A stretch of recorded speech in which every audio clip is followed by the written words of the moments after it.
Hello everyone, in this video I will show you how to turn on portrait orientation. So when I view something,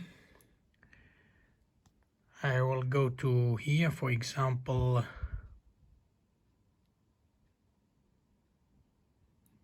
Google Chrome on iPhone.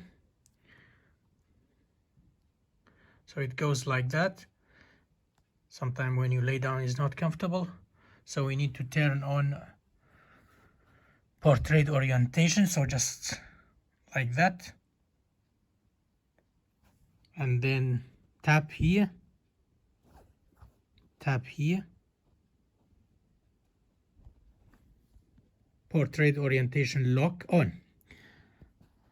So now when you read or watch something, it will not goes in a landscape mode, or it will be vertically.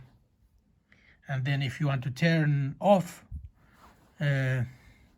portrait orientation, just tap again. Now it's turned off on iPhone, iOS devices, or iPad, iPod. Thank you for watching. Bye.